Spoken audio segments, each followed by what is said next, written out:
آپ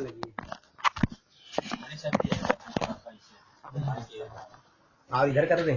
ہاں صحیح ہے. چالو کرو. پھر ٹوپی کہاں ہے؟ السلام علیکم ورحمۃ اللہ وبرکاتہ.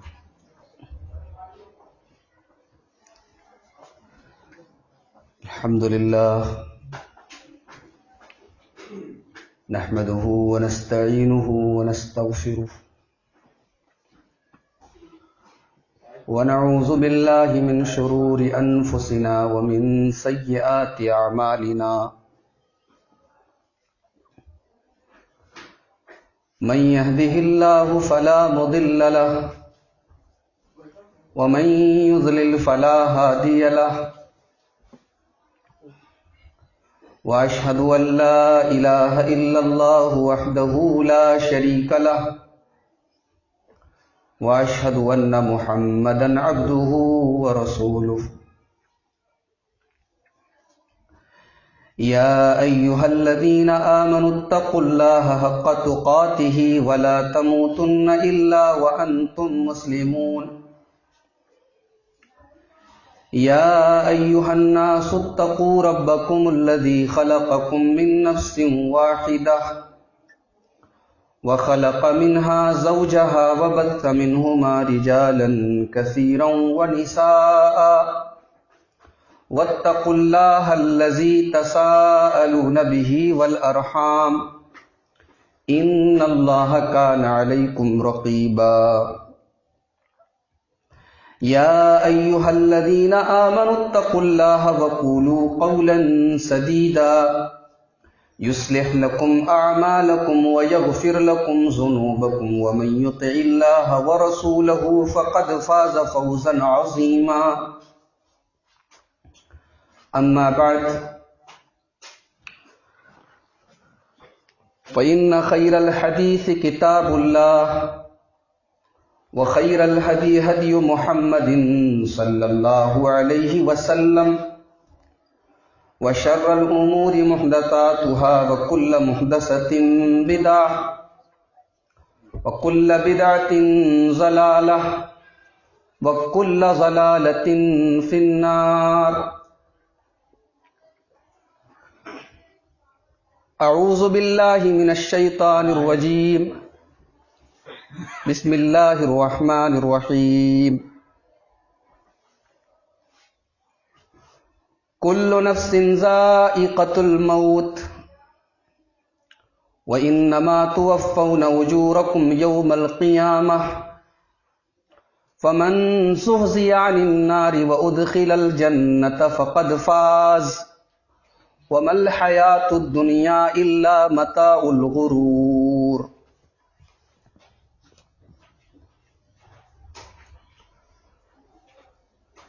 محترم بزرگوں،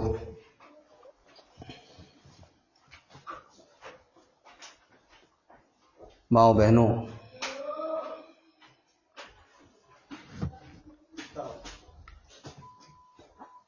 آج ہم اور آپ اس گھر میں ایک تعزیتی مجلس میں جمع ہیں. کل اس گھر میں ایک میت ہوئی، ایک انسان ہمارے بیچ سے رخصت ہوا.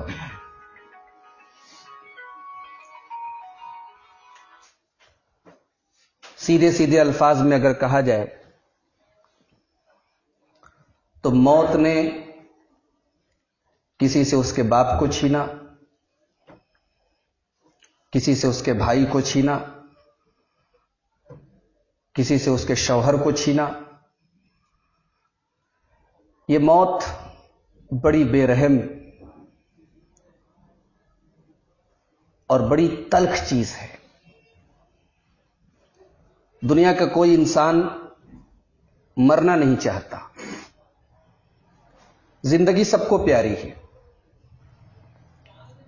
مگر اللہ تعالیٰ نے اس کائنات کا ایک اصول بنایا ہے کہ جو آیا ہے اسے جانا ہے. اور یہ ایک عجیب بات ہے کہ اپنے ہاتھوں سے اپنے گھر میں، اپنے خاندان میں ہم کسی رشتہ دار کی مٹی دیتے ہیں، اسے نہلاتے ہیں، کفناتے ہیں، دفناتے ہیں، قبرستان لے کے جاتے ہیں، قبر کے حوالے کرتے ہیں. یہ پورا پروسیس جو ایک اسلامی طریقہ ہے اس کو پورا کرتے ہیں. اس کے باوجود لمحہ بھر کے لیے بھی ہمارے دل و دماغ میں یہ خیال نہیں آتا کہ یہ موت نام کی چیز ہمیں بھی جھیلنی ہے. دنیا میں ایک انسان جب آتا ہے، ایک بچہ جب پیدا ہوتا ہے، روتے ہوئے آتا ہے. سارے گھر والے مسکراتے ہیں، ہنستے ہیں، لیکن وہ جو انسان دنیا میں آتا ہے، جو بچہ آتا ہے، وہ روتا ہے. اور وہی جب مرتا ہے تو دنیا کے لوگ روتے ہیں، اس کے رشتہ دار روتے ہیں، اس کے گھر والے روتے ہیں. کہیں میں نے ایک شعر پڑھا تھا، بہت ہی مختصر تاریخ زندگانی ہے، بہت ہی مختصر تاریخ زندگانی ہے، کسی کی گود میں آنا، کسی کے دوش پہ جانا. انسان جو ہے پیدا ہوتا ہے، باپ گود میں لے لیتا ہے، ماں گود میں لے لیتی، اور مرتا ہے تو 4 لوگوں کے کندھے پہ اس کا جنازہ جاتا ہے. یہ جو موت ہے، یہ انسان کی اوقات اسے یاد دلاتی ہے. یہ انسان کو بتاتی ہے کہ اے انسان، تو جتنا پیسہ کما لے، جتنا بڑا انسان بن جائے، جتنی عزت کما لے، جتنی شہرت کما لے، تجھے مرنا ہے. تیری جگہ وہی مٹی ہے جہاں سے تو پیدا ہوا ہے. دنیا میں فرعون نام کا بھی ایک انسان پیدا ہوا تھا، جو انا ربکم الاعلی اپنے آپ کو کہتا تھا، میں دنیا کا سب سے بڑا رب ہوں. لیکن دنیا کی تاریخ نے، دنیا کی نظروں نے دیکھا کہ وہی فرعون دریائے قلزم کی لہروں میں ڈبو دیا گیا. پانی کی لہروں میں جب فرعون ڈوبنے لگا تو فرعون کو بھی سمجھ میں آ گیا کہ میری فرعونی غلط تھی، میرا ظلم غلط تھا، موسیٰ علیہ السلام صحیح تھے. اس آخری لمحے میں فرعون نے کہا آمنت برب موسیٰ و ہارون، میں موسیٰ کے رب کے اوپر ایمان لے آیا. اللہ نے فرمایا آل آنا، اب ایمان لائے ہو، سانس ختم، چانس ختم. انسان کی زندگی میں اس کو مہلت ملی ہے. انسان مرنے کے ٹائم توبہ کرے، جب دیکھے کہ سارے راستے بند ہو گئے تب توبہ کرے. ایسی توبہ کی اللہ کے یہاں کوئی ویلو نہیں. اللہ نے کہا فرعون اب تیری توبہ ہمارے یہاں نہیں قبول ہوگی. ڈوب رہا ہے، مر رہا ہے تو توبہ کر رہا ہے. اور اللہ تعالیٰ نے فرعون سے کہا الیوم ننجیک ببدنک، اے فرعون تو اپنے آپ کو خدا کہتا تھا، رب کہتا تھا، تیری ڈیڈ باڈی کو آج ہم، تو مرے گا لیکن تیری باڈی نہیں مرے گی. تیری ڈیڈ باڈی زندہ رہے گی، باقی رہے گی. تیرے بدن کو ہم نہیں ختم کریں گے، دنیا کے لیے نشانی بنا دیں گے. دیکھو اپنے آپ کو رب کہنے والے کی یہ لاش، یہ فرعون کی لاش ہے. آج بھی مصر کے اندر فرعون کی لاش موجود ہے. تو موت وہ چیز ہے جس نے فرعون کی اکڑ بھی مٹی میں ملا دی. اللہ تعالیٰ سورہ آل عمران کی آیت نمبر 185 میں اسی موت کا تذکرہ کرتا ہے. کل نفس ذائقۃ الموت، ہر جاندار کو مرنا ہے، ہر نفس کو مرنا ہے. جس کے اندر جان ہے اسے ایک دن بے جان ہونا ہے. ہر چلتی ہوئی چیز کو ایک دن رکنا ہے. کل نفس ذائقۃ الموت، میرے بندو یہ موت کا کڑوا پیالہ تم سب کو پینا ہے. تم پسند کرو یا نہ کرو، تم اسے بہتر سمجھو یا نہ سمجھو، لیکن موت تو تم کو ایک نہ ایک دن آنی ہے. اور عجیب سسٹم ہے، موت آنی ہے اور کب آنی ہے نہیں پتا. سائنس اتنی ترقی کر گئی، انسان چاند پہ پہنچ گیا، ہواؤں سے بات کرنے لگا. دنیا کے پاس کوئی ایسی مشین نہیں بنی کہ انسان اپنی موت کا ٹائم پتہ کر لے. میڈیکل سائنس اتنی ترقی کر گئی، کینسر کا علاج ہونے لگا، ٹی بی کا علاج ہونے لگا، مگر موت کا علاج کسی ڈاکٹر کے پاس نہیں. تبارک الذی بیدہ الملک وہو علی کل شیء قدیر. بڑی برکت والی ہے وہ ذات جس کے ہاتھ میں ساری کائنات کی بادشاہت ہے، جو ہر چیز کے اوپر قادر ہے. الذی خلق الموت والحیات، جس نے موت کو پیدا کیا، جس نے زندگی کو پیدا کیا. زندگی دینے والا بھی اللہ ہے، موت دینے والا بھی اللہ ہے. موت کب آئے گی کسی کو نہیں معلوم. سورہ لقمان کی آخری آیت میں اللہ تعالیٰ نے 5 چیزوں کے بارے میں کہا کہ صرف میں جانتا ہوں، کوئی نہیں جانتا. ان اللہ عندہ علم الساعہ، قیامت کب آئے گی صرف اللہ کو معلوم ہے. وَيُنَزِّلُ الْغَيْثَ، بارش کب ہوگی، کتنی ہوگی، کہاں ہوگی، اللہ کو معلوم ہے. وَيَعْلَمُ مَا فِي الْأَرْحَامِ، رحم مادر کے اندر کیا ہے، ماں کے پیٹ میں جو بچہ پل رہا ہے وہ کتنی عمر پائے گا، وہ نیک بنے گا کہ برا بنے گا، مومن بنے گا کہ کافر بنے گا، نمازی بنے گا کہ بے نمازی بنے گا. اس کے بارے میں ساری چیزوں کی معلومات صرف اللہ تعالیٰ کو ہے. وَمَا تَدْرِي نَفْسٌ مَاذَا تَكْسِبُ غَدًا، اور کوئی نہیں جانتا کہ کل اس کے ساتھ کیا ہونے والا ہے. وَمَا تَدْرِي نَفْسٌ بِأَيِّ أَرْضٍ تَمُوتُ، اور کوئی نہیں جانتا کہ وہ کہاں مرے گا. انسان رات میں بستر پہ سونے کے پہلے سوچے کہ موت تو آ سکتی ہے. ہو سکتا ہے کہ اپنے کمرے میں رات میں سویا ہوں، صبح میری لاش ملے. میری لاش کس حال میں لوگوں کو ملے گی، آدمی کو یہ بھی سوچنا چاہیے. کل نفس ذائقۃ الموت، ہر نفس کو مرنا ہے. اچھا، اب یہاں پر ایک سوال پیدا ہوا. مرنا تو سب کو ہے، امیر کو بھی، غریب کو بھی، نیک کو بھی، بد کو بھی، شرابی کو بھی، کبابی کو بھی، ایماندار کو بھی، بے ایمان کو بھی. ایک سوال پیدا ہوا. ایک آدمی دنیا میں بڑا نیک تھا، ایماندار تھا، دیندار تھا، نمازی تھا، تہجد گزار تھا، مر گیا. زندگی بھر پریشان رہا، دولت کے معاملے میں پریشان، اولاد کے معاملے میں پریشان، گھر کے معاملے میں پریشان. اس کی نیکی کا کوئی بجائے کوئی بدلہ اسے نہیں ملا، اس کی ایمانداری کا کوئی فائدہ نہیں ملا. ایک آدمی بے ایمان تھا، مکار تھا، دھوکے باز تھا، لیکن بلڈنگوں پر بلڈنگیں اس کے پاس تھی، بہترین بزنس تھا، دولت کا انبار تھا. اس کے گناہوں کی کوئی سزا نہیں ملی. اللہ تعالیٰ تو احکم الحاکمین ہے، دنیا میں انصاف اور عدل اللہ تعالیٰ سے زیادہ منصف تو کوئی نہیں ہے. ایک سوال پیدا ہوا کہ گنہگار کو گناہ کی سزا نہیں ملی، نیک کو نیکی کا پھل نہیں ملا اور مر گیا، اب کیا ہوگا؟ اللہ نے جواب دیا، اب کیا ہوگا؟ وَإِنَّمَا تُوَفَّوْنَ أُجُورَكُمْ يَوْمَ الْقِيَامَةِ، دنیا کی زندگی کوئی ضروری نہیں ہے کہ تمہاری نیکیوں کا تمہیں پھل ملے. ہاں، یہ ہو سکتا ہے کہ نیکی کرنے والے کو اللہ تعالیٰ کچھ پھل دنیا میں دے دے، کچھ بدلہ دے دے، کچھ برکتیں دے دے.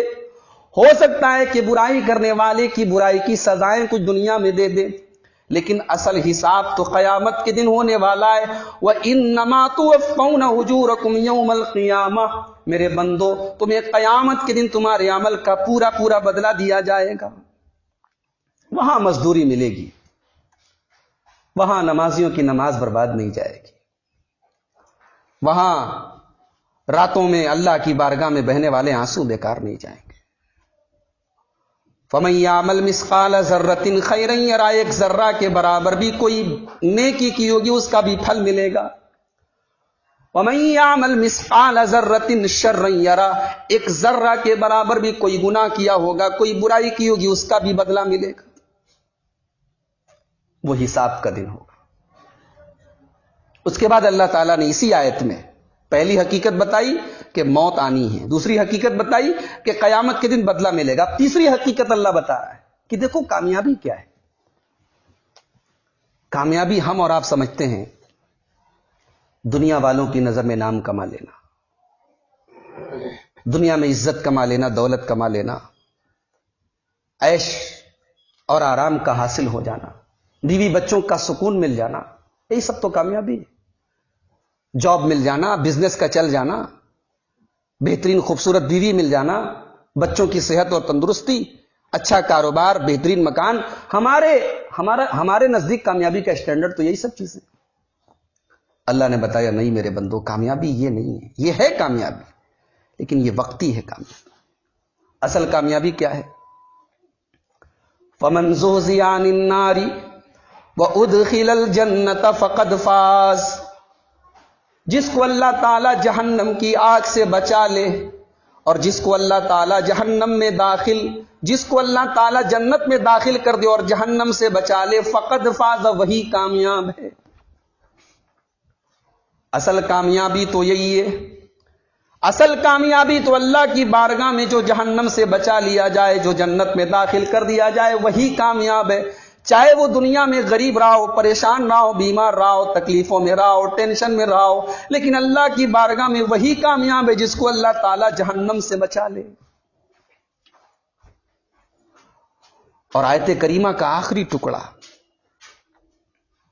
انسان کے دل و دماغ کو جھکجھور دیتا ہے، وَمَا الْحَيَاةُ الدُّنْيَا إِلَّا مَتَاعُ الْغُرُورِ، اور اے میرے بندو، جس دنیا کی زندگی کے پیچھے تم بھاگے جا رہے ہو، جس دنیا کے عیش و آرام کو پانے کے لیے تم اپنے مالک کو بھی بھول گئے ہو، اپنے رب کو بھی بھول گئے ہو، تم دین سے بھی دور ہو۔ وَمَا الْحَيَاةُ الدُّنْيَا، اس دنیا کی اوقات کیا ہے، اس دنیا کی حیثیت کیا ہے؟ وہ دنیا تو دھوکے باز ہے، دھوکے کا سامان ہے۔ دنیا دھوکا ہے۔ اس دنیا میں کوئی بتا دو جو امر رہا ہو، کوئی بتا دو جس کی دولت نے مرنے کے بعد اس کا ساتھ دیا۔ اتنی دولت کماتا ہے انسان، مکان بناتا ہے، اولاد کے لیے آدمی حرام کام کرتا ہے، اولاد کے سکھ کے لیے آدمی سود اور بیاج کے کاروبار کرتا ہے، دھوکے دیتا ہے، مگر وہ اولاد بھی کتنا ساتھ دیتی ہے؟ کہ نہلا دے گی، آپ کو کفنا دے گی، قبر میں اتار دے گی، دفن کر دے گی، اس کے بعد تو اولاد بھی 2-4 دن تک آنسو بہائے گی، پھر اپنی اپنی زندگی۔ وَمَا الْحَيَاةُ الدُّنْيَا إِلَّا مَتَاعُ الْغُرُورِ، اس دنیا کے پیچھے آدمی کتنا بھاگ رہا ہے،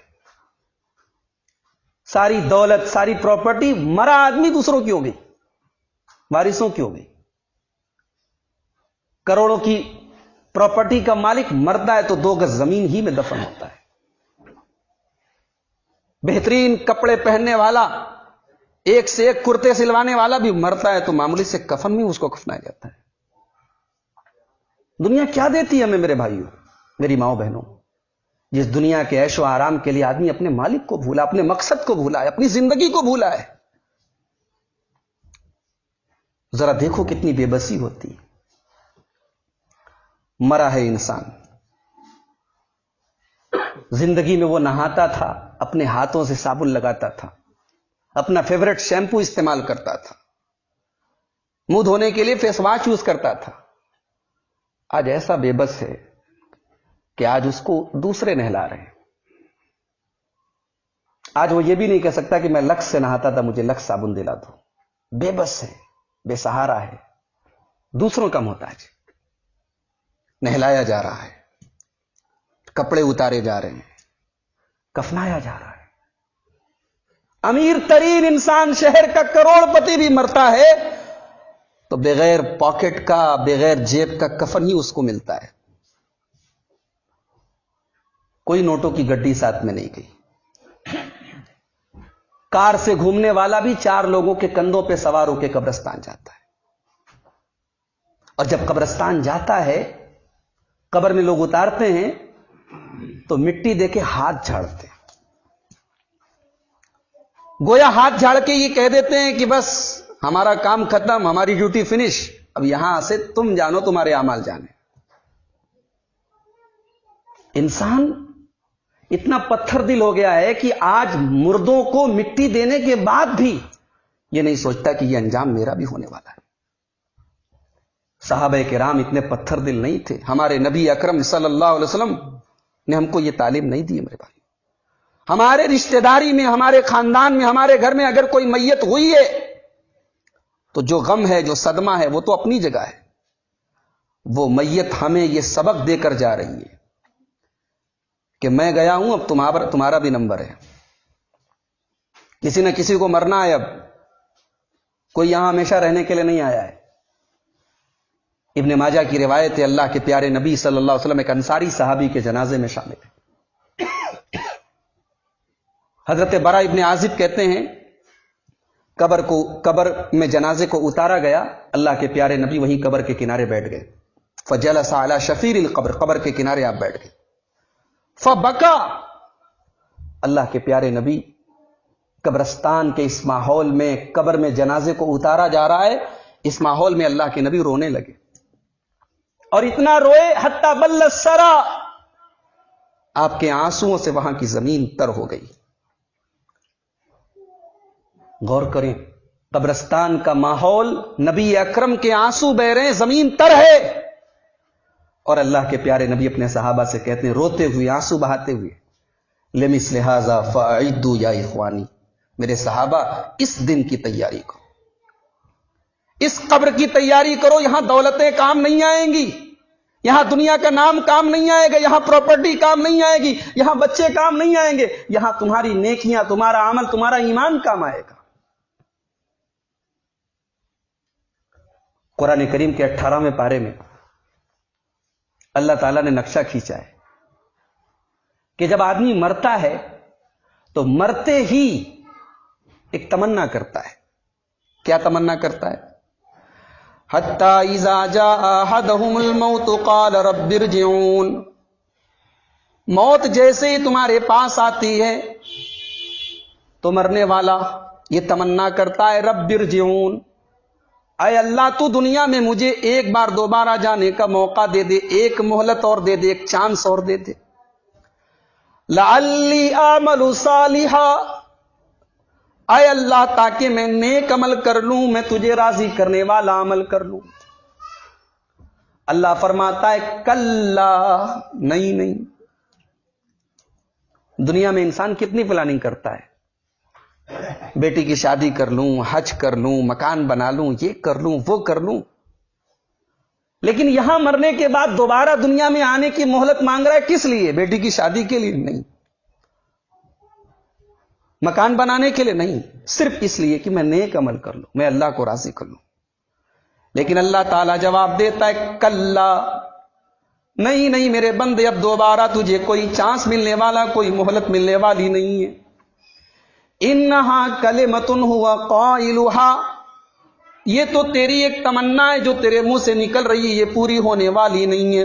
وَمِن وَرَائِهِمْ بَرْزَخٌ إِلَىٰ يَوْمِ يُبْعَثُونَ, اب قیامت تک تجھے قبر میں ہی رہنا ہے, تجھے برزخ کی زندگی گزارنی ہے, تجھے اپنے عمل کے اعتبار سے قبر کے اندر رہنا ہے.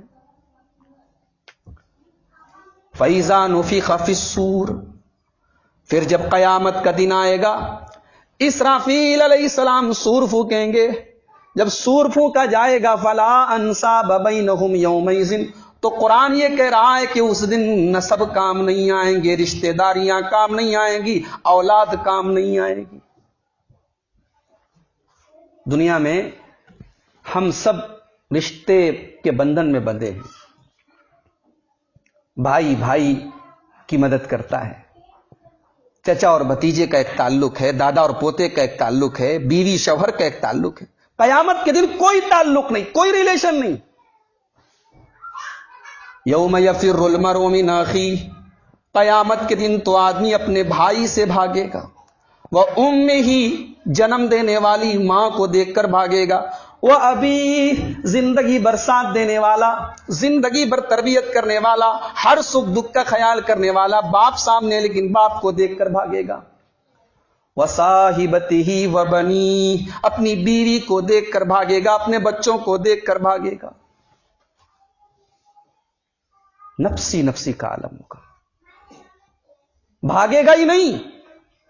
انسان قیامت کے دن اتنا گھبرایا ہوگا کہ اپنے بال بچوں کو داؤں پہ لگانے کے لیے تیار ہو جائے گا.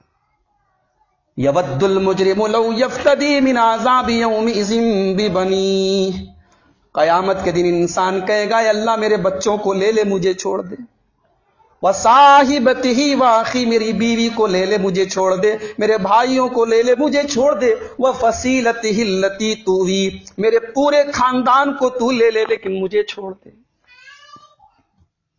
مگر یہ اللہ کا اصول نہیں ہے، لا تزر وازرۃ وزر اخری، عمل آپ نے کیا ہے سزا آپ بھگتیں گے، آپ کی اولاد نہیں بھگتے گی۔ قرآن کہہ رہا ہے جب سور پھونکا جائے گا کوئی رشتہ کام نہیں آئے گا، ولا یتساءلون کوئی کسی کا پرسان حال نہیں ہوگا۔ فمن ثقلت موازینہ تو قیامت کے دن جس کے نام اعمال میں نیکیوں کا پلڑا بھاری ہوگا۔ دنیا میں بچے جب ایگزام دیتے ہیں 1 نمبر سے فرسٹ ڈویژن سے سیکنڈ آ جاتے ہیں، کبھی کبھی 1-2 نمبر سے فیل ہو جاتے ہیں، تو بچے افسوس کرتے ہیں کہ کاش میں نے تھوڑی سی محنت اور کی ہوتی۔ قیامت کے دن بھی یہی منظر ہوگا، قیامت کے دن بھی ترازو ہوگا، ایک طرف نیکیاں ہوں گی ایک طرف گناہ ہوں گے۔ کیا پتا کہ کوئی 1-2 نیکیوں سے ہار جائے۔ اسی لیے حدیث میں آیا ہے لا تحقرن من المعروف شیئا، کسی نیکی کو حقیر نہ جانے آدمی۔ ایک حدیث میں اللہ کے نبی نے فرمایا وَلَوْ أَن تَلْقَىٰ أَخَاكَ بِوَجْهٍ طَلِيقٍ، اپنے مسلمان بھائی سے ایک مرد جب ملتا ہے یا اپنی مسلمان بہن سے، اپنی رشتہ دار کی کسی عورت سے ایک بہن جب مسکرا کے ملتی ہے، مسکرا کے ملنا، مصافحہ کرنا، سلام کرنا، یہ بھی ایک نیکی ہے، اس کو بھی اللہ کے نبی نے کہا حقیر نہیں۔ ایک ایک نیکی سے لوگ ترسیں گے قیامت کے دن۔ فَمَن ثَقُلَتْ مَوَازِينُهُ جس کے نام اعمال میں نیکیوں کا پلڑا بھاری ہوگا، قرآن کہتا ہے فَأُولَئِكَ هُمُ الْمُفْلِحُونَ وہی لوگ کامیاب ہوں گے۔ وَأَمَّا مَنْ خَفَّتْ مَوَازِينُهُ اور جس کے نام اعمال میں گناہوں کا پلڑا بھاری پڑ جائے گا اور نیکیوں کا پلڑا ہلکا پڑ جائے گا،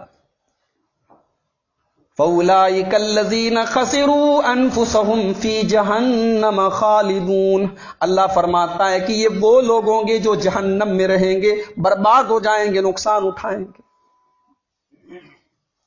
آج ہم سب محنت کر رہے ہیں شریر کے اوپر، بدن کے اوپر، عورتیں ہیں میک اپ میں لگی ہیں گھنٹوں، مرد حضرات بھی ہیں، چہرہ اگر کسی کا سانولا ہے میں کیسے گورا ہو جاؤں، کیسے میں خوبصورت دکھوں۔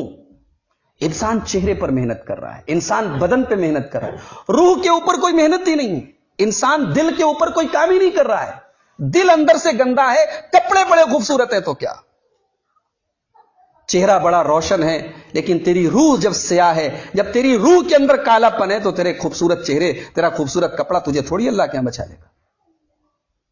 قرآن کہتا ہے کہ جب جو آدمی ناکام ہو جائے گا قیامت کے دن، وہ دنیا کا چاہے اسمارٹ سے اسمارٹ بندہ رہا ہو، خوبصورت ترین بندہ رہا ہو، وہ گھنٹوں میک اپ کرنے والی عورت رہی ہو، قرآن کیا کہہ رہا ہے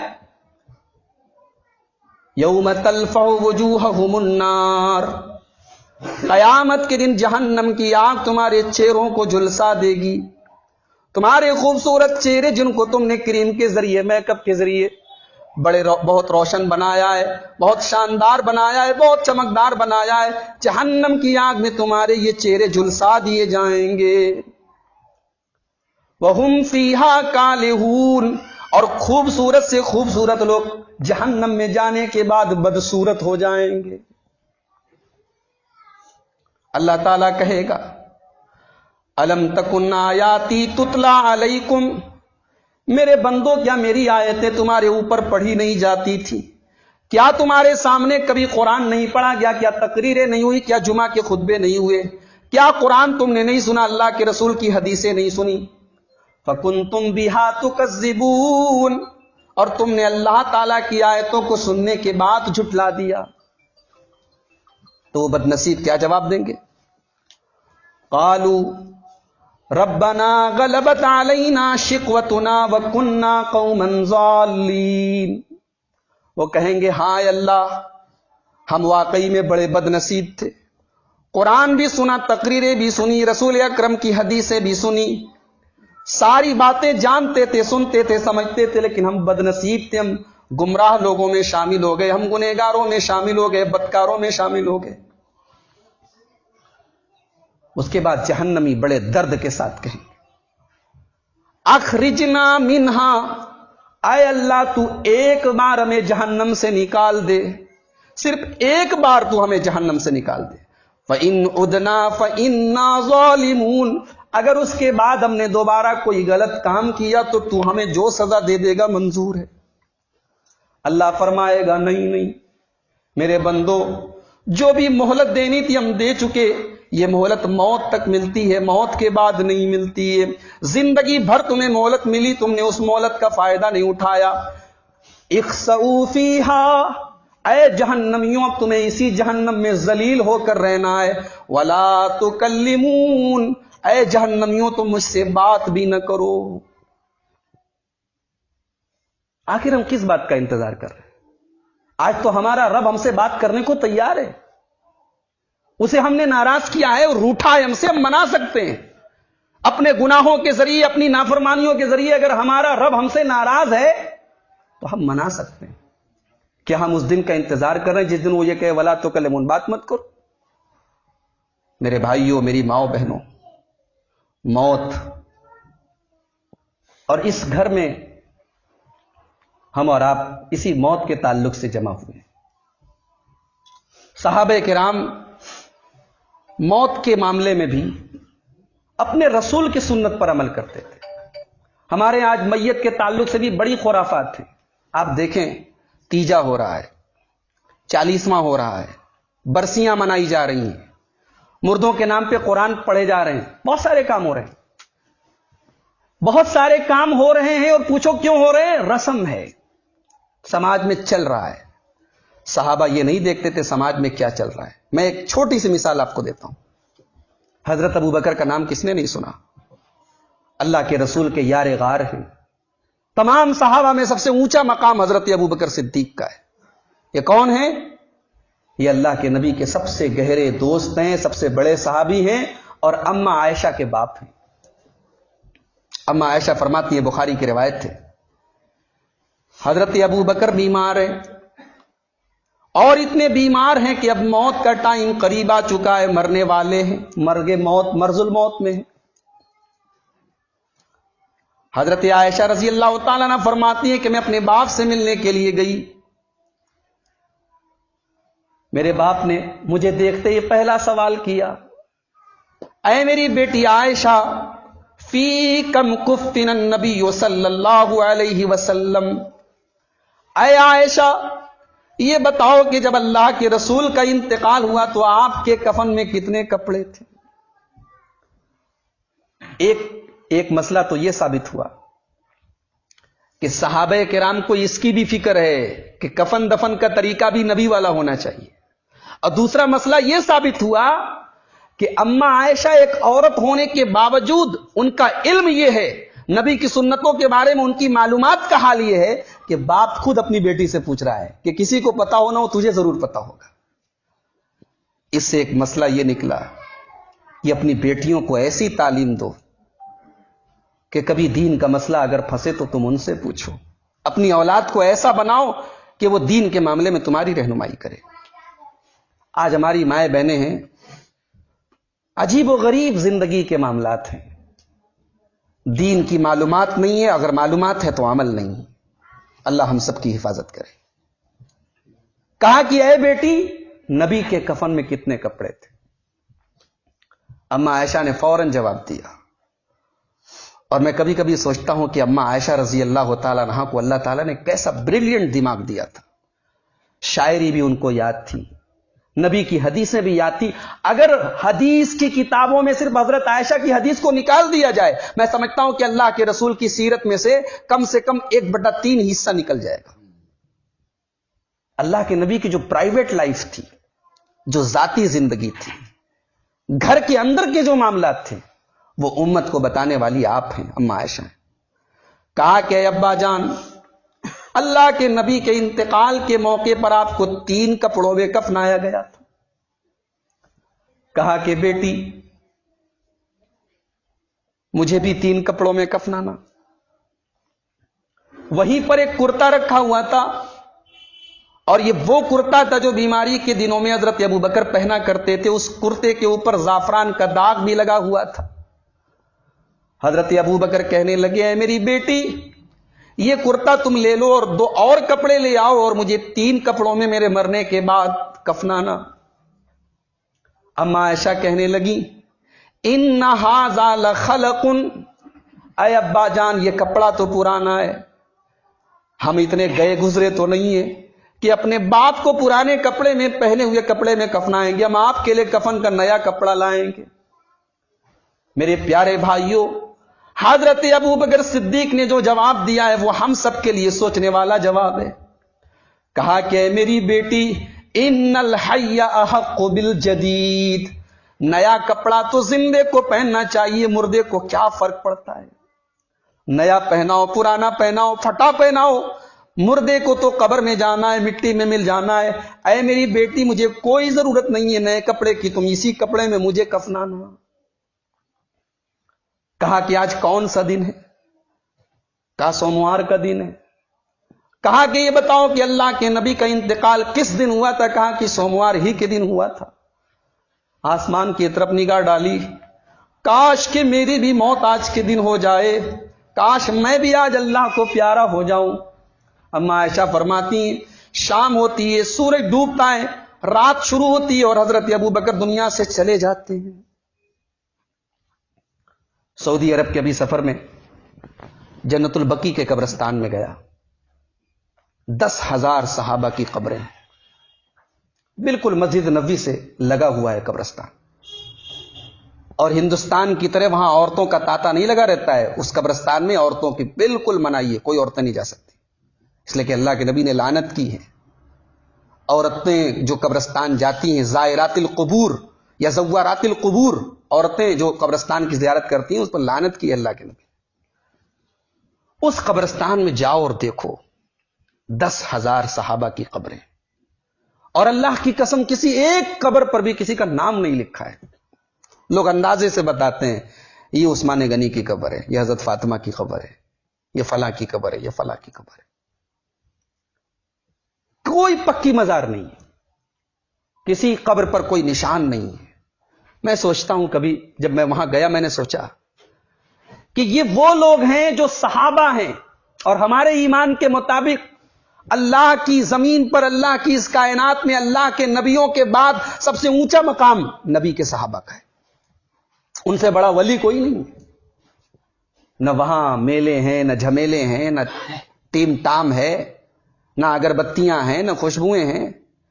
وہاں واقعی میں موت یاد آتی ہے. وہاں واقعی میں دل میں یہ خیال پیدا ہوتا ہے کہ یہ وہ لوگ ہیں جنہیں اللہ نے قرآن میں جنتی کہا ہے، یہ بھی آج منو مٹی نیچے دفن ہے. میرے بھائیوں، میری ماؤں بہنوں، موت اگر ہمیں ہماری موت نہ یاد دلائے تو ایسی موت کا کیا معنی ہے؟ ہمارے گھر سے جنازہ نکلے تو ہم یہ سوچیں کہ ایک دن ہمارا بھی جنازہ نکلے گا. ہمارے باپ کا انتقال ہوا، ہماری آنکھوں سے آنسو بہ رہے ہیں، کل ہمارے بچے ہماری لاش پہ ہوں گے، اور کیا پتا. میں نے کہا نا موت کا کوئی ٹائم، یہاں کوئی ضروری نہیں ہے کہ بیٹا ہی اپنے باپ کے جنازے کو کندھا دے. یہاں ایسا بھی ہوتا ہے کہ باپ اپنے بیٹے کے جنازے کو کندھا دیتا ہے. یہاں ایسا بھی ہوتا ہے کہ دادا اپنے پوتے کے جنازے کو کندھا دیتا ہے. تو صحابہ کرام میت کے تعلق سے بھی سنتوں پر عمل کرتے تھے. عثمان غنی رضی اللہ تعالیٰ عنہ کو دیکھو، کتنے بڑے صحابی ہیں جن کو اللہ کے نبی نے بار بار نام لے کے جنتی کہا ہے. عثمان غنی کے بارے میں ترمذی کی روایت ہے کہ یہ جب کسی قبر کے پاس سے گزرتے تھے زاروں قطار رونے لگتے تھے. سوال کیا گیا ہے عثمان جنت کی باتیں ہوتی ہیں آپ نہیں روتے، جہنم کا تذکرہ ہوتا ہے آپ نہیں روتے، لیکن عثمان غنی جب آپ کسی قبر کو دیکھتے ہیں، جب قبرستان کے پاس سے گزرتے ہیں تو زاروں قطار رونے لگتے ہیں. کہا کہ یہ لوگوں میں کیوں نہ روؤں؟ میں نے اپنے پیارے نبی جناب محمد الرسول اللہ صلی اللہ علیہ وسلم کو یہ فرماتے ہوئے سنا ہے، ان القبر اول منزل من منازل الاخرہ، قبر آخرت کی پہلی منزل ہے. جس نے اس منزل کو پار کر لیا اس کے لیے آگے کی منزلیں آسان ہیں۔ دعا کریے حاجی محمد صاحب علیہ الرحمہ، جن کی تعزیت میں آج ہم لوگ جمع ہیں۔ میں بہت قریب سے تو نہیں جانتا تھا، لیکن جتنا میں جانتا تھا اللہ سے ان کے بارے میں خیر کی توقع ہے، اور اللہ ان کے ساتھ اور ہم سب کے ساتھ خیر کا معاملہ کرے۔ اس علاقے میں جب بھی کوئی پروگرام ہوتا تھا وہ شامل ہوتے تھے اور بڑی قدر کرتے تھے، بہت تعریف کرتے تھے، دعائیں دیتے تھے۔ آج وہ ہماری دعاؤں کی ضرورت مند ہے، ان کے لیے دعا کریں، اللہ ان کی زندگی میں انہوں نے جو بھی نیک کام کیے ان کو قبول کر لے، اور ان کی اولاد کو ان کے حق میں صدقہ جاریہ بنائے۔ انسان کے لیے سب سے بڑا صدقہ اس کی اولاد ہے۔ اللہ کے پیارے نبی فرماتے ہیں اذا مات الانسان انقطع عنہ عملہ الا من ثلاث، صحیح مسلم کی روایت ہے، جب انسان مرتا ہے تو تین چیزیں ایسی ہیں کہ مرنے کے بعد بھی اسے فائدہ پہنچاتی ہیں۔ من صدقۃ جاریۃ، کوئی ایسا صدقہ کر کے گیا ہے جو کنٹینیو ہے، جاری ہے اس کے مرنے کے بعد بھی، او علم ينتفع به، یا کوئی عالم تھا اور علم کا کوئی کام چھوڑ کے گیا ہے، او ولد صالح يدعو له، یا ایسی اولاد چھوڑ کے گیا ہے جو اس کے لیے دعائیں کرتی ہے۔ میری مائیں بہنیں بڑی جذباتی ہوتی ہیں۔ میں کل جب جنازے میں آیا، میت کے موقع پر آیا، تدفین کے پہلے میں نے دیکھا کہ بعض عورتیں میت کو چھو رہی ہیں، کوئی قریبی ہی ہوں گی، ان کی رشتہ دار ہوں گی، ان کی بیٹی ہوں گی، یا ہو سکتا ہے ان کی بہن ہو۔ یہ غلط طریقہ ہے۔ میت کو چھونا، اس کو پکڑ پکڑ کے رونا، یہ نوحہ ہے، اور نوحہ کرنے والی عورتوں پر اللہ کے رسول نے لعنت کی ہے۔ اسی طریقے سے میت سامنے رکھی ہے، آپ دعائیں کریں اللہ سے، جو سب سے ضروری چیز ہے، جو ہم اس کو دے سکتے ہیں، یا بات بھی آپس میں کریں تو دین کی باتیں کریں۔ یہ کوئی بات نہیں ہوئی کہ سامنے میت رکھی ہے اور آپ دنیا جہان کی پنچایتیں لے کر بیٹھی۔ یہ ہمارے یہاں کا ماحول ہے، سماج کی یہ حقیقت ہے، بڑی تلخ حقیقت ہے۔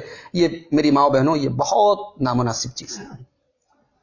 ایک سوال ہمارے سامنے یہ آیا آج کہ میت جس کے گھر میں ہو تو ظاہر سی بات ہے اس موقع پر بہت سارے رشتہ دار بھی آتے ہیں، اور غمی کا، تعزیت کا جہاں ماحول ہوتا ہے وہاں کھانا وغیرہ عموماً نہیں بنتا ہے، تو ان کا کھانا یا پانی پینے کا انتظام یہ خود میت کے لوگ کریں، ان کے گھر والے کریں، یا رشتہ دار لوگوں کو، آس پاس کے لوگوں کو یہ کام کرنا چاہیے۔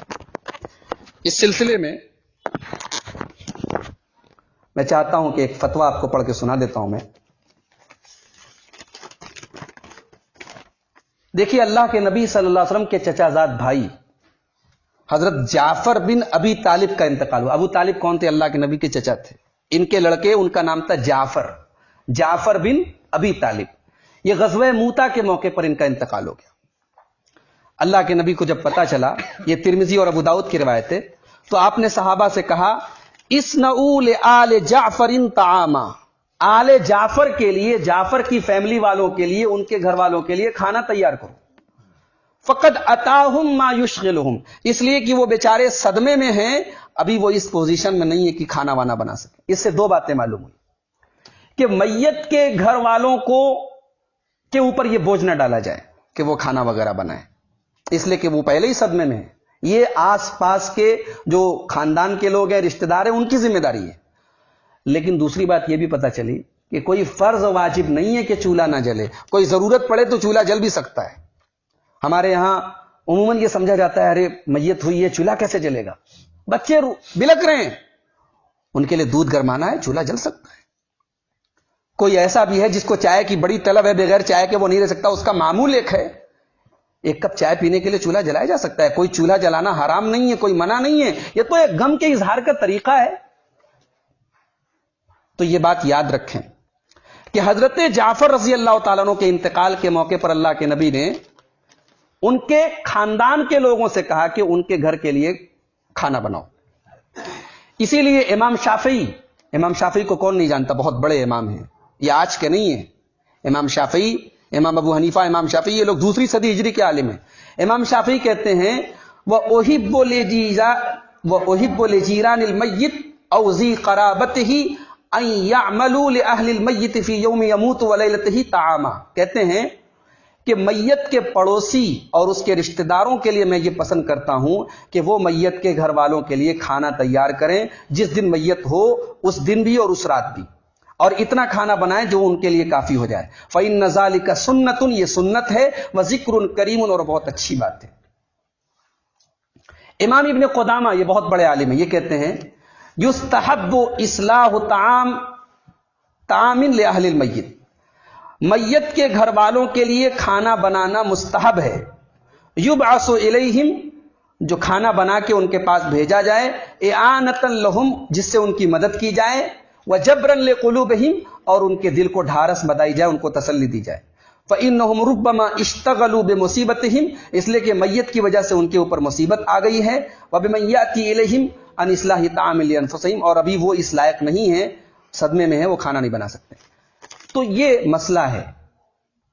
بہتر صورت یہی ہے کہ ان کو ان تمام چیزوں سے آزاد رکھا جائے، جو شرعی اور اسلامی طریقہ. یہ ویسے یہ معاملہ ایسا ہے کہ الگ الگ علاقوں کا الگ الگ کلچر ہے.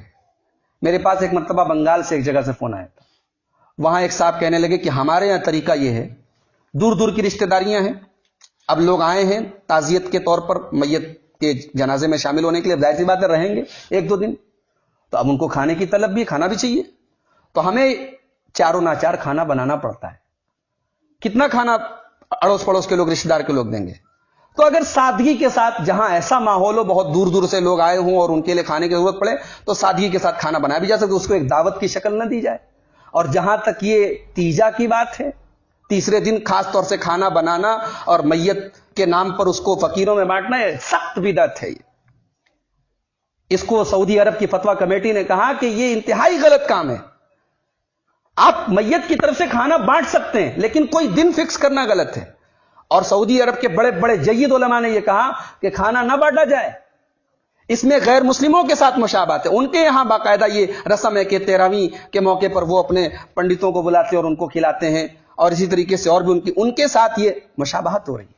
انہوں نے کہا کہ آپ غریبوں کو پیسہ دے دیں میت کی طرف سے، وہ زیادہ بہتر ہے، اس میں ریاکاری بھی کم ہے.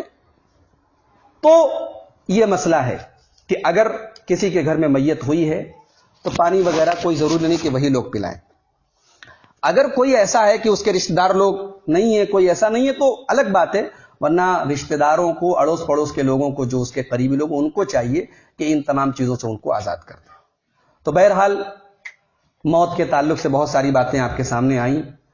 ایک پورا ایک سلسلہ ہے میت کے تعلق سے، بہت ساری بدعات بھی ہمارے سماج میں رائج ہیں، وہ میرا آج موضوع نہیں ہے. بس یہی گزارش کرنی ہے آپ تمام حضرات سے، ماؤں بہنوں سے بھی، کہ اللہ سے ڈریں. زندگی کے ہر معاملے میں اپنے رسول کی سنت کو جاننے کی کوشش کریں. ایک سوال میرے پاس کسی نے واٹس ایپ پر آج بھیجا ہے کہ کیا مردے سنتے ہیں؟ دیکھیے، جہاں تک مردوں کے سننے کی بات ہے تو حدیث میں یہ آیا ہے کہ جب ہم کسی کو دفناتے ہیں تو جیسے ہی ہم دفنا کے جانے لگتے ہیں، اللہ تبارک و تعالیٰ فوراً اس مردے کے اندر زندگی ڈالتا ہے اور اس کے اندر سننے کی طاقت پیدا کرتا ہے. حتیٰ یسمع قرع نعالہم، یہاں تک کہ جو لوگ دفن کر کے جا رہے ہوتے ہیں ان کے جوتوں کی آواز کو بھی سنتا ہے. لیکن وہ وقتی چیز ہوتی ہے. اور اس کے بعد منکر نکیر اس سے سوال کرتے ہیں، من ربوں کا، تیرا رب کون ہے؟ ما دینوں کا، تیرا دین کیا ہے؟ من نبیوں کا، تیرے نبی کون ہے؟ یہ 3 سوال ہوتے ہیں جو قبر میں. ان تینوں سوالوں کا اس نے اگر صحیح جواب دے دیا تو اس کی قبر کو ہی اس کے لیے سمجھیے کہ جنت کا ایک سیمپل اور نمونہ بنا دیا جاتا ہے. اور اگر یہ جواب نہیں دے پایا، اچھا یہ جواب کون دے گا؟ جو دنیا میں رٹ کے جائے گا، ربی اللہ، میرا رب اللہ ہے. دنیا میں کوئی رٹ لے تب بھی جواب نہیں دے پائے گا. انسان جو ایمان والا ہوگا اپنے ایمان کے اعتبار سے وہ جواب دے گا. تو اللہ کے نبی فرماتے ہیں اگر صحیح جواب دے دیا تو قبر کو کشادہ کر دیا جائے گا، قبر جنت کی طرح ہو جائے گی. اور اگر نہیں جواب دے پایا تو قبر کے اندر اس کو عذاب دیا جائے گا. تو یہ تمام باتیں ہیں. مردے سنتے نہیں ہیں، قرآن کی آیت ہے، وما انت بمسمع من فی القبور، اے نبی آپ قبر والوں کو نہیں سنا سکتے. ان کے ساتھ کیا ہو رہا ہے ہم نہیں جانتے، ہمارے ساتھ کیا ہو رہا ہے وہ نہیں جانتے. اس لیے یہ عقیدہ رکھنا کہ مردے سنتے ہیں، یہ قرآن و سنت کے خلاف ہے. آئیے ہم اللہ سے دعا کریں، اللہ تعالی ہمیں میت کے تعلق سے بھی اپنے رسول کی سنتوں پر عمل کرنے کی توفیق عطا فرمائے۔ اللہ تعالی حاجی محمد صاحب کی مغفرت فرمائے، ان کو اللہ علیین میں جگہ عطا فرمائے، ان کی اولاد کو، ان کے گھر والوں کو، سب کو صبر کی اللہ تعالیٰ توفیق دے۔ دیکھیے وقت سب سے بڑا مرہم ہے، جیسے جیسے کسی کی موت کا وقت گزرتا ہے صدمہ کم ہوتا ہے، جب میت ہوتی ہے اس دن جتنا صدمہ ہوتا ہے اگلے دن اس احساس میں تھوڑی کمی ہوتی ہے۔ غم ظاہر ہونا یا غم کا دل میں ہونا یہ شریعت کی نظر میں غلط نہیں ہے، لیکن چلانا، میت کا نام لے لے کے رونا جیسا کہ ہمارے یہاں عورتوں کی عادت ہے، یہ غلط ہے۔ میں ایک مثال دے کے اپنی بات ختم کرتا ہوں۔ اللہ کے رسول کے بیٹے ابراہیم کا انتقال ہوا۔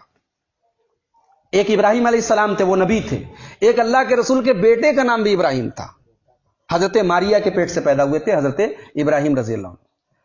ان کو جب یہ چھوٹے سے تھے تو اللہ کے نبی نے، عرب کا دستور تھا کہ چھوٹے بچوں کو دودھ پلانے کے لیے جو دائی لوگ ہوتی تھی دیہات میں بھیج دیتے تھے، تو اللہ کے نبی نے ان کو دیہات میں بھیجا۔ یہ بیمار پڑ گئے، بخاری کی روایت ہے اللہ کے نبی اپنے بیٹے کو، اپنے سگے بیٹے کو دیکھنے کے لیے گئے، عیادت کے لیے گئے تو پتہ لگا کہ اب تو آخری سانسیں چل رہی۔ اپنے بیٹے کو گود میں لیا، بخاری کے الفاظ ہیں، آپ نے گود میں لیا۔ وہ ابراہیم و یجود و بنفسہ ہی، ابراہیم کی آخری سانسیں چل رہی۔ اللہ کے نبی کی آنکھوں سے آنسو بہنے لگے۔ آپ کو کوئی بیٹا نہیں تھا، 4 بیٹیاں تھیں، بیٹے کی طلب کس کو نہیں ہوتی؟ لیکن میں ایک بات یہ بھی بتا دوں کہ بیٹا بیٹی دینا یہ اللہ کے اختیار میں ہے۔ کسی کی بہو کو اگر بیٹی پر بیٹی ہو رہی ہے، وہ بہو پر غصہ کرے، بہو سے ناراض ہو، بہو سے جھگڑے کرے، یہ بڑی کم ظرفی کی اور اللہ کی تقدیر پر ناراض ہونا ہے۔ میں نے سنا ہے کئی گھروں میں، کئی خاندانوں میں ایسا بھی ہو رہا ہے کہ ساس لوگ جو ہیں وہ بہوؤں کو اس پر بلیک میل کرتی ہیں کہ تم کو لڑکی ہو رہی ہے۔ یہ عورت کے اختیار میں تھوڑی ہے، یہ اللہ کی قدرت ہے۔ اور میڈیکل سائنس بھی کہتی ہے کہ اگر کسی کو بیٹی پر بیٹی ہو رہی ہے اس میں عورت کا کوئی قصور نہیں۔ بہرحال ابراہیم رضی اللہ عنہ کی لاش اللہ کے نبی کی گود میں ہے، ہاتھ میں، اور آپ کی آنکھوں سے آنسو بہ رہے ہیں۔ صحابہ کرام کہتے ہیں اللہ کے نبی آپ رو رہے ہیں، اللہ کے رسول ہو کہ آپ رو رہے ہیں؟ تو اللہ کے نبی نے کہا تھا انہا رحمت جعلها اللہ فی قلوب عبادہ، یہ ایک باپ کے آنسو ہیں جو بیٹے کے غم میں نکل رہے ہیں۔ میں نبی ہوں تو کیا ہوا، میں باپ نہیں ہوں؟ تو اولاد کی موت پر رونا یہ انسان کے دل میں رحم کی نشانی ہے۔ باپ کے مرنے پر اولاد کی آنکھوں میں آنسو آنا نیچرل ہے۔ باپ کے مرنے پہ بیٹی رو سکتی ہے، شوہر کے مرنے پر بیوی رو سکتی ہے، رونا منع نہیں ہے۔ آگے اللہ کے نبی نے فرمایا ان العین تدمع، آج میری آنکھوں سے آنسو بہ رہے ہیں، والقلب یحزن، میرا دل غمگین ہے، ولا نقول الا ما یرضى ربنا، لیکن آج ہم اپنی زبان سے کوئی ایسی بات نہیں کہیں گے جس سے اللہ ناراض ہو جائے۔ تو یہ بات یاد رکھیں میری ماں بہن، موت کا فیصلہ اللہ کا ہے۔ کبھی کبھی عورتیں جو ہے جذبات میں کہہ دیتی ہیں کہ اللہ نے میرے باپ کو کیوں اٹھا لیا، یہ سب نہیں کہنا چاہیے۔ میرے بیٹے کو کیوں اٹھا لیا، میرا بیٹا ہی اللہ کو ملا تھا، اس طریقے کی باتیں بھی بعض عورتیں بول دیتی ہیں ایسے موقع پر، بہت غلط بات ہے۔ یہ اللہ کی تقدیر پر اعتراض ہے۔ یاد رکھیں کسی کی موت کا اگر کوئی ٹائم مقرر ہے، 1 سیکنڈ پہلے وہ نہیں مر سکتا۔ کبھی کبھی ایسا بھی ہوتا ہے کہ کسی کی موت کی بات کر دو اور وہ مر جائے تو لوگ کہتے ہیں تمہاری زبان بڑی کالی ہے، تم نے بول دیا فلاں مر گیا۔ کسی کی زبان کالی والی نہیں ہوتی، کسی کے بولنے سے کوئی نہیں مرتا ہے، یہ بات یاد رکھیں۔ یہ بدشگونی ہے، یہ واہیات بات ہے۔ اذا جاء اجلهم لا يستاخرون ساعة ولا يستقدمون، موت کا وقت آ گیا، مرنا ہے، 1 منٹ آگے نہیں، 1 منٹ پیچھے نہیں۔ اللہ ہم سب کی حاضری کو قبول فرمائے، اللہ میت کی مغفرت فرمائے، بدعت و خرافات سے ہم سب کی حفاظت فرمائے، اللہ ان کی نیکیوں کو قبول فرمائے، ان کے گناہوں اور لغزشوں کو درگزر فرمائے، اللہ تعالیٰ ان کی اولاد کو صدقہ جاریہ بنائے، ان کی اولاد کو کتاب و سنت کا پابند بنائے، نیک سمجھ، صحیح سمجھ اور نیک عمل کرنے والا بنائے۔ اللہ اس گھر کی خواتین کو بھی سنتوں پر عمل کرنے والا بنائے، ہر قسم کی برائی سے سب کی حفاظت فرمائے۔ اللہ جب تک ہمیں دنیا میں زندہ رکھے اسلام پر زندہ رکھے اور خاتمہ ہمارا ایمان پر ہو۔ آمین وآخر دعوانا الحمدللہ رب العالمین۔